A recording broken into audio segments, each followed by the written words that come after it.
Okay, let's get this party started. Welcome to Vlogmas. So I decided to try something a little different with my afternoon tea, which is often an herbal tea blend or maybe just a black tea like PG Tibbs. So I decided to do a mix. I love a good mashup here.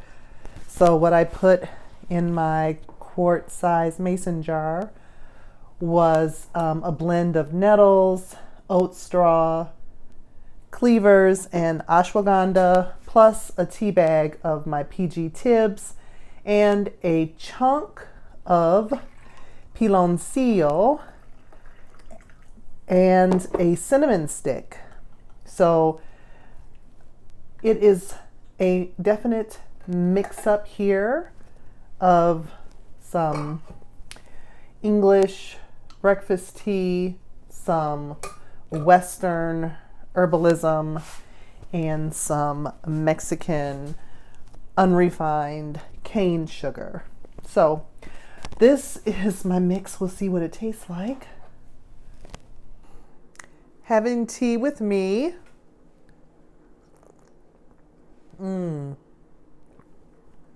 This worked out really good. It's smooth. It's such a smooth blend. And I needed this to kind of get me back together. I had a few stressful days in there and I wasn't taking the best care of myself. So when that's the case, I love to drink nettle tea, oat straw tea. And like I said, this has cleavers and ashwagandha in it as well. And the PG Tibbs makes it a kind of just lightly caffeinated for the afternoon. And the piloncillo just really smooth, mellow things out.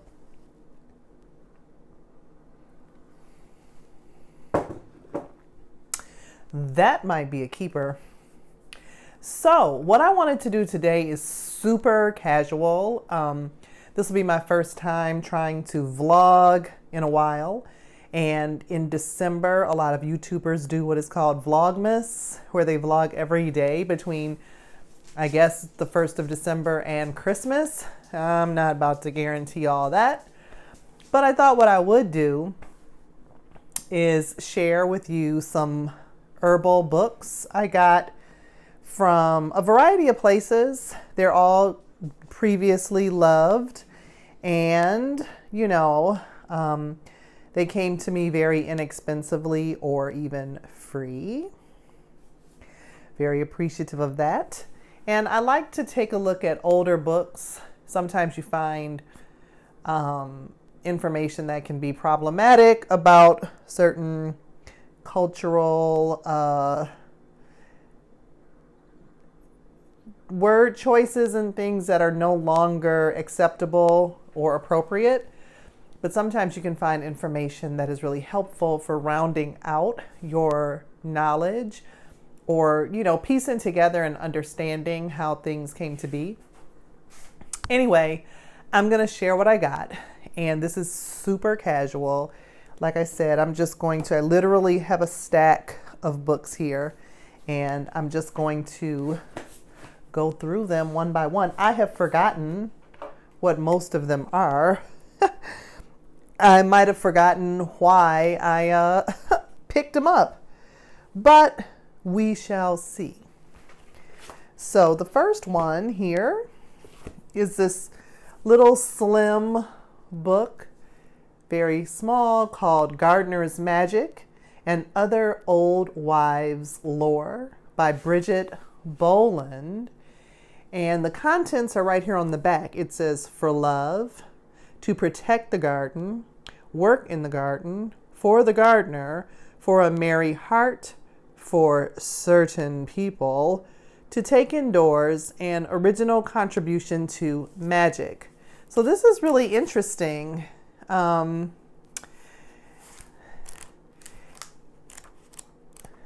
it's got some really cute, I guess these would be called, are these called woodcuts? I've forgotten now this particular style of art, but there are quite a few Ooh, this one's nice. With that spider. And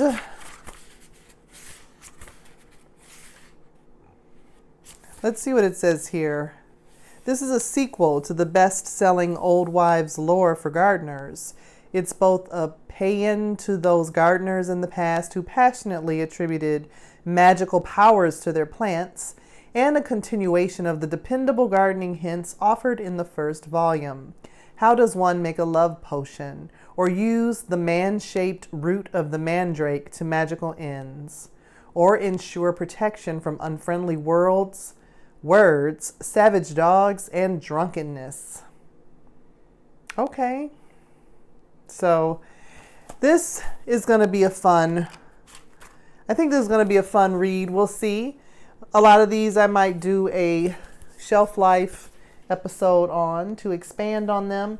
And now I want to know where the other volume is to that. Okay. Oh yeah, this one here.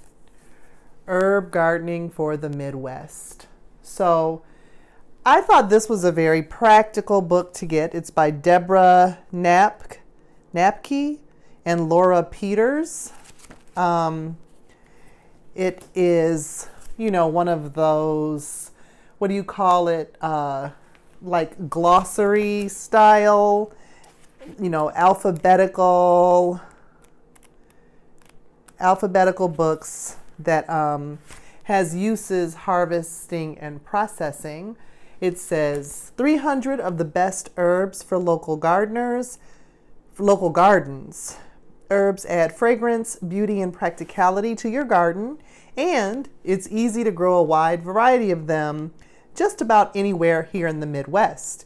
This book, written by Laura Peters and co-authored by veteran Ohio garden writer Deborah Napke, offers handy tips and advice on growing, maintaining, and harvesting herbs, propagations and winter care, solutions to common garden problems. So this is nice. I live in the Midwest. I am the Midwest. So I just had a friend of mine message me and ask about how to set up her garden. And I had to admit, I'm not really good at, the things that grow wild, that's fine. The stuff that I'm trying to intentionally plant and grow, not so much. But I told her we could learn together. So maybe we'll use that book to help us out. All right, this is called Herbal Delights: Tisanes, Syrups, Confections, Electuaries, Robs, Juleps, Vinegars, and Conserves. Now I already know I'm going to like this book by Mrs. C.F. Layell.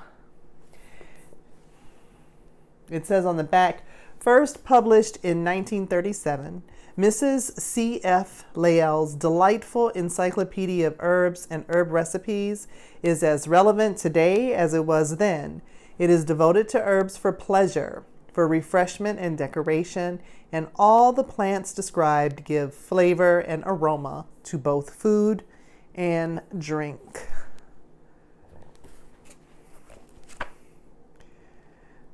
So this is alphabetical. Looks like the index here is aromatic tisanes, or am I supposed to say tisanes? Cordial herbs, cooling herbs, refreshing herbs, pot herbs and salads, spices and condiments, natural perfumes, and cosmetic herbs. The first thing I see is how to do tea sherbet and tea frappe. This should be interesting. I really like recipes from, way back when, in different cultures, and it looks like there's a lot of little poems to go along with each word, herb. So this should be really interesting. Herbal Delights. This one, oh yeah. This is called Mastering Herbalism by Paul Hussen, Huson. And already what is intriguing to me is that this author put the zodiac wheel on the cover.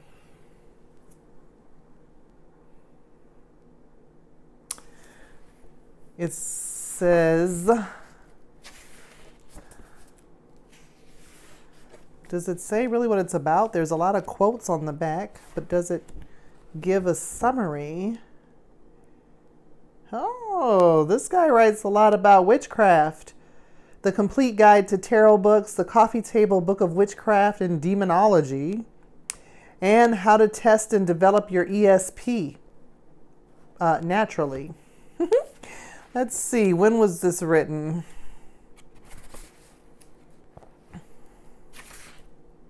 (1975). And it's interesting that it doesn't really say. It says it tells you everything you always wanted to know regarding the secret power of herbs. These are reviews, like it doesn't have a blurb about what the book is actually about. Paul Hussen is able to draw on the best of all possible worlds, what the Druids and the ancient cults of the Middle East knew, and what the Anglo-Saxons knew, are called wart cunning or herbal magic, plus the bare bones measurements of modern science. The Boston Globe.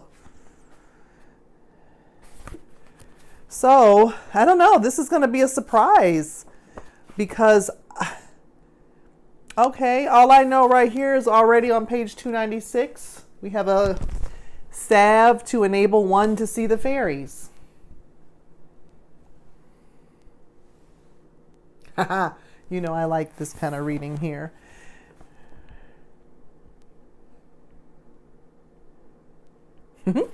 So we'll see. We shall see, Mr. Paul Hussen, what you got to say. Let's see here. Oh, Bud, Blossom, and Leaf, The Magical Herb Gardener's Handbook by Dorothy Morrison. This says, by air, earth, rain, and shining sun, every spring the raw power of each element works its magic on a seed, and nature's creative cycle begins anew. Your own magic and spell work can flourish and grow when you plant, tend, and harvest your own herbs and flowers for magical use. It's easy with the step-by-step techniques and practical advice found in Bud, Blossom, and Leaf. This calls itself a gardening grimoire. I've been trying to make my own gardening grimoire. It's like a journal.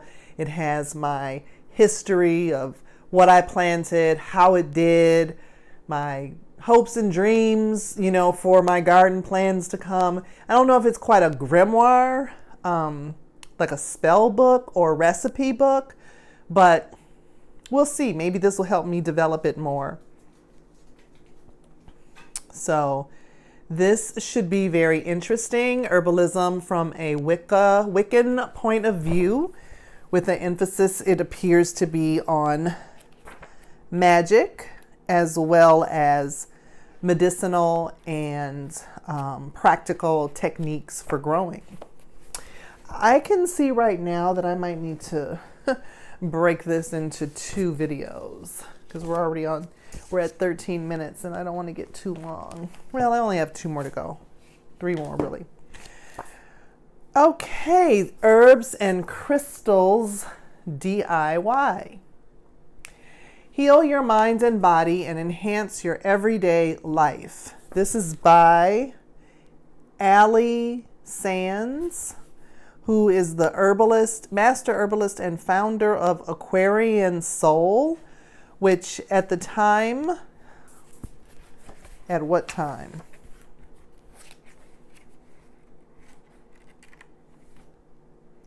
Oh, this isn't that old. This was from 2018. The founder of Aquarian Soul, an organic brand of crystal-infused skincare and ritual bathing products. Master herbalist, aromatherapist, and Reiki healer.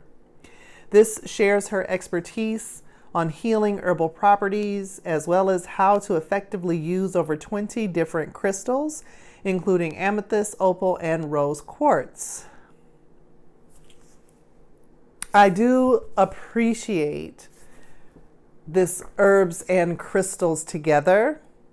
I have a tendency to combine crystal use with my herbalism. I often put a huge chunk of rose quartz on top of my tinctures while they're marinating, getting themselves together, or I'll place a selenite wand across just to, for me, it helps to amplify the medicinal and healing properties. And I always want my medicine to be infused with love and care. So I'm excited to dig into that book as well. Okay, we have 2 more books. I do have some magazines here, but I won't go through those. We can save that for another vlog, right? After all, it is Vlogmas. Anyway, The Green Home, organic crops in pots. Yay, this looks like something that'll help us learn how to make this garden we're trying to make. The no space way to the organic life. Here's how to grow your own produce any place where a space is at a premium. A tiny garden, a balcony, a sunny window ledge can hold pots of organic fruits, vegetables, and herbs. These 30 brilliant projects will show you not only how to grow them from scratch, but how to plant them in an array of attractive containers using colanders, woven bags, recycled cans, and wooden fruit boxes. See, I like this, and I think that this concept could be combined with, with your regular garden area. Look at that, salad bowls. Like I want to do, like right outside of my window, I want to do a potager, a kitchen garden where I have a variety of like herbs and edible flowers and tomatoes and kale, like a small garden that you could easily just go out and collect for a salad or collect as you're cooking and just run out there and grab something. So I think this book would be helpful in, creating that nice, like a landscaped effect where it's a combination of like pots and things in the ground. And then that might help control certain plants like mint that likes to just roam all over town. So that book there. And the last book that I'm going to talk about today is this one that I just saw this and I just wanted to get it because, first of all, okay, let's talk about Yule Gibbons. I got the hair going on. Okay, Yule, I see you, boo. Okay. Anyway, stalking the healthful herbs. All I know about Yule Gibbons is, like, wasn't he the grape nuts dude who was always talking about grape nuts cereal? Huh? Like, I don't know a lot about him, but I just felt like I wanted to have this book. So I don't know what we're about to find out about Mr. Yule Gibbons here, but this is the last book that I got in this particular haul, Stalking the Healthful Herbs Field Guide Edition, $2.95. When was this written? 1966? What? The first field guide edition was from 1970. Copyright 1966. I was born. That was before I was born. classic. So I'm sure this is a reprint because it's in pretty good shape, but still, it's in pretty good shape. It's got a nice sort of, the cover's almost kind of a, this is almost like linen-y or fabric-y, like it wouldn't, you know, tear up. Anyway, so I'm gonna end here. I know that was a lot, but I just thought that was a cool like book vlog. When am I gonna read all these books? I don't know. We have all winter. I like to hibernate in the winter and make my plans for the spring and the summer and start to order all my seed catalogs and, you know, dream big about what I'm gonna grow. So this will be fun by the fireside with my tea on these cold winter days when nothing is green outside, that I can sit and read and plot and plan and pull out my dried herbs and maybe make some new concoctions like this tea that's in my cup today. We'll see. So anyway, I hope that you are doing great.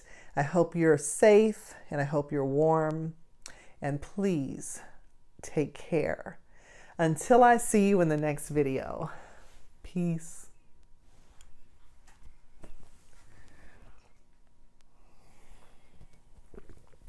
Vlogmas. It's Vlogmas. Merry Vlogmas. Merry Vlogmas.